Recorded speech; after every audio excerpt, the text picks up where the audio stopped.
L'objectif, c'est vraiment de créer le débat, de lancer le débat, c'est-à-dire de susciter un brainstorming autour des nouvelles lois qui, beaucoup disent, sont liberticides.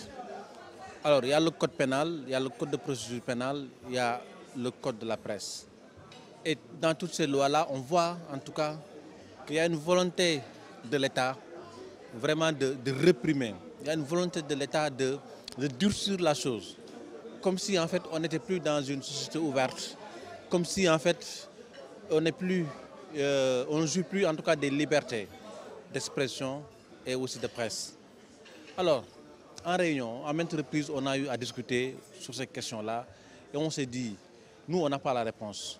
Peut-être qu'aussi d'autres n'ont pas la réponse. Mais si on met ensemble des juristes, des universitaires, des hommes publics, c'est-à-dire de l'État, on arrivera peut-être à, disons, pas avoir des solutions, mais quand même à amener les gens à discuter et à trouver un juste milieu par rapport à cette tendance répressive qui est en train, en tout cas, de se dérouler.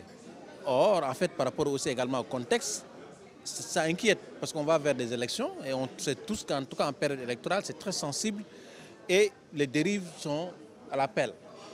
Et donc aujourd'hui, les gens peuvent même faire des erreurs de bonne foi et se retrouver en prison. Donc quand vous écrivez ou bien quand vous, disons, vous jouez sur les réseaux sociaux, donc il y a une épée de Damoclès qui pend sur votre tête et qui malheureusement peut vous couper la tête à tout moment. Donc c'est des choses qui sont là et malheureusement qu'il faut mettre sur la table, que les gens sachent.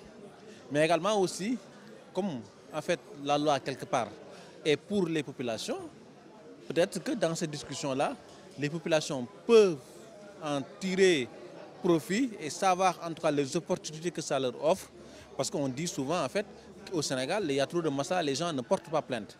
S'ils portent plainte, ça permettrait d'avoir de la jurisprudence, ça permettrait en tout cas qu'on puisse au moins être édifié sur un certain nombre de choses, en plus des lois qui existent.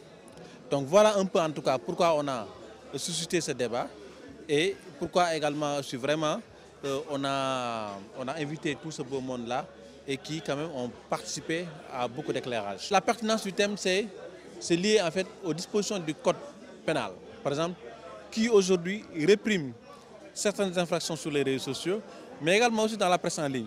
Donc aujourd'hui, le fait même que vous ayez votre téléphone portable, dans le cadre d'une procédure, un officier de police judiciaire peut vous interpeller et perquisitionner votre téléphone portable.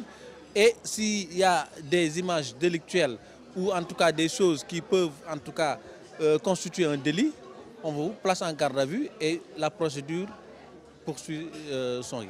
C'est le cas par exemple aujourd'hui de Ouleye Mané. On a dit que en fait, la photo ou la caricature est partagée sur WhatsApp. WhatsApp c'est un réseau privé, mais aujourd'hui la qualification elle a été comme d'une autre façon. Donc ça a été contourné, n'est-ce pas? Donc il y a pas mal de choses aujourd'hui qui font que on est quelque part un peu en liberté conditionnelle ou en liberté surveillée.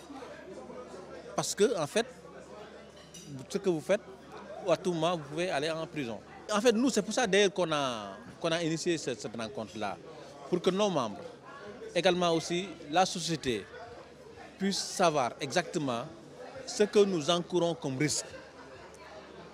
Parce que nous, on peut avoir notre journal, notre site, faire des publications correctes, normales, et un monsieur vient faire son commentaire, et nous, on est auteur principal. Donc là, on ne parle plus de complicité, mais là, c'est nous qui sommes interpellés, et l'enquête nous concerne au premier plan.